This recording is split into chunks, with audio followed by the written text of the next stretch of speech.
Go Slim 3 Slim. Kind of an odd title, isn't it? Well, in this video, we're going to be taking a quick look at my thoughts on, just overall thoughts, on the PSP Slim and the PSP Go, and the PS3 and the PS3 Slim. So to start off with the portable market, a lot of people think that Sony cannot beat Nintendo.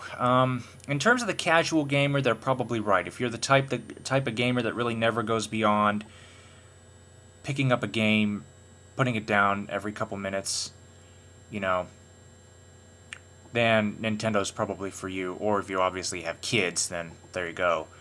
Sony, on the other hand, is catering, I think, to a more mature audience, with games like God of War, the Grand Theft Auto series, Vice City and Liberty City Stories, you got Pocket Pool, you've got Driver 76, you've got, I was actually on the Sony PlayStation website for the PSP, you got 3 pages worth of mature titles, which is about, I think, roughly about 30 in all, maybe give or take 5 or 6. Now, I don't know the exact number, so please don't quote me on that, but I'm going to say somewhere around 30, okay? And I checked on Nintendo's website. There are only 4 mature titles. And that basically, I've heard of the Nintendo's trying to get away from the kids' image. But unless they get more mature titles in their library, I don't think it's going to work. Maybe not mature titles, but certainly teen that could border on teen and mature. And I say this because a lot of the PlayStation titles that I've seen are rated teen, but depending on the content, one might think that they may be not even suitable for teen, but it depends on who you are. It depends on what your library interests are. For me, I'm trying to get away from Nintendo, so the PSP Go, definitely a viable option. I'm looking more at the portable gaming experience at this time. Actually, that's interesting because, as we will see, the PS3 Slim is making me kind of want a PS3 as well. I know that sounds kind of silly, but, you know. And the reason I say that is because part of me is saying, oh, you already have a Wii, you have a DSi, why would you need anything else type of thing? And then the other part of me is, look, you've been with Nintendo all your life. In a way, they're kind of a kid's company. You're certainly not a kid. It's time to move on. And I'm definitely listening to that side more and more. PSP Go is certainly a very viable piece of hardware if you like the idea of having no UMDs, or better yet, if you have younger kids and you know, the UMDs, they come in the cases, right? And if you don't hide them pretty well, they can find those cases and they can get into look at the, and for those of them that can read, at least somewhat, they can get into the description of the story, and they can, without them realizing that it could be a problem for them in terms of, dare I say it, warping their minds, it can definitely be a problem if they find those games.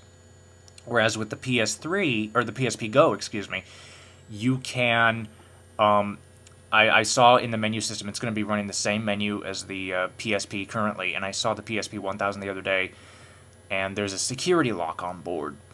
And if you activate that security lock on the PSP Go, and your young child discovers it, and, there's no way they could possibly, unless they're really a super genius, or they're really, good with numbers, they cannot crack the code, then they cannot get into those more mature games. Of course, you also have the parental controls on the PS3, but a lot of times the younger generation, I think, seems to be the younger kids, like elementary age, are definitely more geared, I think, towards Nintendo.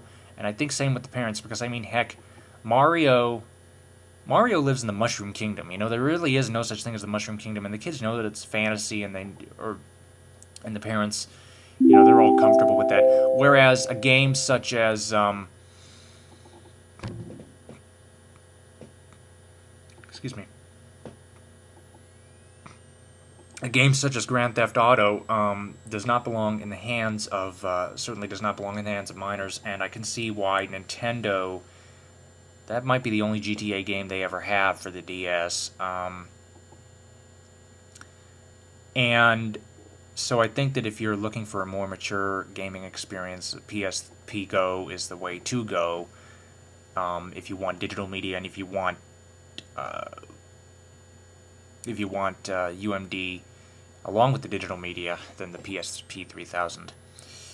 But yeah, this is definitely making me look at the PSP in a whole new light. I cannot wait to see this thing on the shelves. I hope they have a demonstration unit. I'd like to try it out, see what I think, and it might be going on my Christmas list.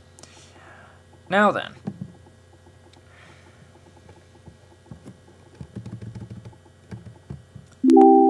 PS3 Slim on the top, PS3 on the bottom.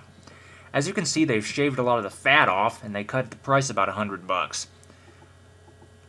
Now, I don't have a Blu-ray player yet, but I also don't have an HD TV, so if I end up getting an HD TV, if we end up getting an HD TV as a family for Christmas, the PS3 might actually be a viable alternative to a Blu-ray player, and I say this because, again, looking at the more mature gaming market, and the price drop of the PS3, I wouldn't be surprised if it's a lot more competitive with the Blu-ray players out there right now, and you'd actually get more bang for your buck, because in addition to the Blu-ray player, you've got a game system, a media center, and I think in some cases you've also got a PC, because the PS3, or at least the current PS3, you can get a keyboard and a mouse for it, and you can use it as a computer.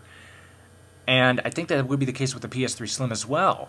And, you know, that's definitely, if you're looking at a new PC, that's certainly one way to go if you only have money for one or the other. If you wanted to get the PS3 Slim, you know, you can get a game system and a PC all in one and a Blu-ray player. I mean, there you go. So the PS3 Slim, definitely something that I think that would sit well on my shelf, because I don't have an awful lot of room. On the left-hand side, I was barely able to get the Wii in. On the right-hand side, we got a little bit more real estate, but in order for me to get the PS3 Slim in there, I would have to remove the GameCube, so I'd have to have somewhere to put it. But the PS3 Slim, I think this is a move in the right direction for Sony. Definitely a very good one. I know a lot of people might be questioning the cosmetics of the PlayStation 3, the PS3 Slim. I like it. I like it a lot. I mean, physical buttons versus tactile buttons, that's very nice considering that my vision, my depth perception is off, and depending on what I'm doing, sometimes like for example, if I type on my iPod, sometimes I end up hitting the key next to where I think I'm going to hit because of where my thumb is in relation to where my vision is. But yeah, PS3 Slim, definitely a move in the right direction, and Sony, you are making me want a PS3. Seriously.